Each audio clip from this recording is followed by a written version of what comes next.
पैसा आपका है, फंड आपका है और फंडा आपका ही होना चाहिए। दरअसल सबसे बड़ी इस वक्त चर्चा आईपीओ की भी है।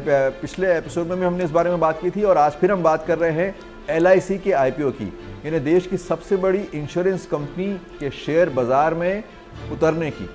धीरेन्द्र, आपकी कोई 3-4 बड़ी बातें जो आप कहना चाहेंगे कि पहली बार अगर किसी को निवेश करना है तो कोई करे या ना करे। उसके बाद मैं पूछूंगा कि LIC कैसा है निवेश करने लायक, लेकिन अगर मेरा पड़ोसी 5 लाख रुपए LIC में डाल रहा है तो मुझे कितने डालने चाहिए, ये मैं समझना चाह रहा हूँ। नहीं, अपने पड़ोसी को देख करके ना तो आपको कभी पैसा लगाना चाहिए, ना LIC में लगाना चाहिए, ना इन्वेस्टमेंट करना चाहिए। आपको अपनी ज़रूरत के हिसाब से करना चाहिए, क्योंकि आपकी ज़रूरत बिल्कुल अलग हो सकती है। और जो लोगों का ये धारणा है कि आप यंग हैं तो आप रिस्क ले सकते हैं, आप बूढ़े हैं तो आपको रिस्क नहीं लेना चाहिए, ऐसी भी कोई स्थिति नहीं है। सबकी ज़रूरत बदल जाती है। अगर आप अगर यंग हैं और आपको लगता है कि आप किसी भी दूसरे व्यक्ति को लगेगा कि आपको अगले 20 साल के लिए निवेश करना है, लेकिन आपकी स्थिति बिल्कुल अलग हो सकती है।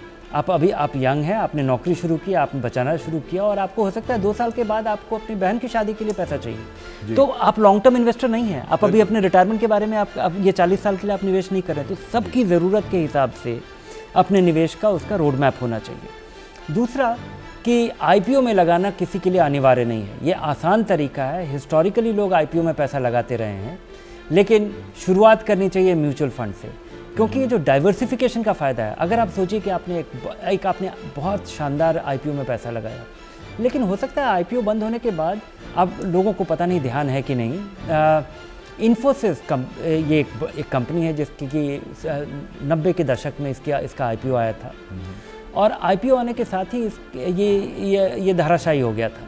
लोग इसको सब्सक्राइब नहीं कर रहे थे, ये पूरी तरह सब्सक्राइब नहीं हो पाया था। और इस कंपनी में अगले 25 साल में भारतीयों के लिए सबसे ज़्यादा पैसा बनाया है।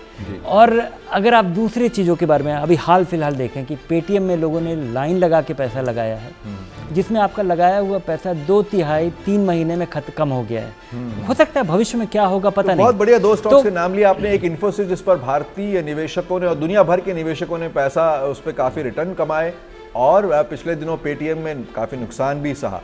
तो इसलिए आपको सोच समझकर अपने फैसले लेने हैं जब आप LIC में निवेश करें। और एक क्विक कमेंट धीरेन्द्र, LIC अपने आप में एक अच्छा स्टॉक होगा। मेरा कुछ भी पैसा, मेरी इकोनॉमी अपनी अलग जगह हो सकती है, लेकिन LIC निवेश करने लायक है या नहीं, इस पर आप क्या कहना चाहते हैं?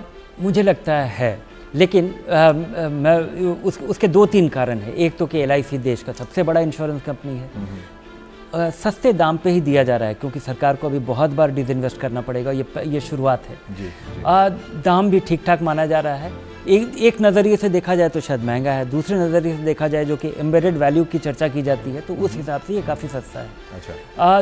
दूसरा चीज़ कि जिस तरह से ओवर सब्सक्राइब हो गया है, 1 सवा गुना हो चुका है और अभी 1-2 दिन अभी बाकी है, तो शुरुआती डिमांड भी अभी रहेगा। यानी सबको शेयर मिलेंगे भी नहीं, सबको नहीं मिलेंगे। और अगर और इतने बड़े इशू में इतना इंटरेस्ट होना भी काफ़ी अट्रैक्टिव माना जाएगा।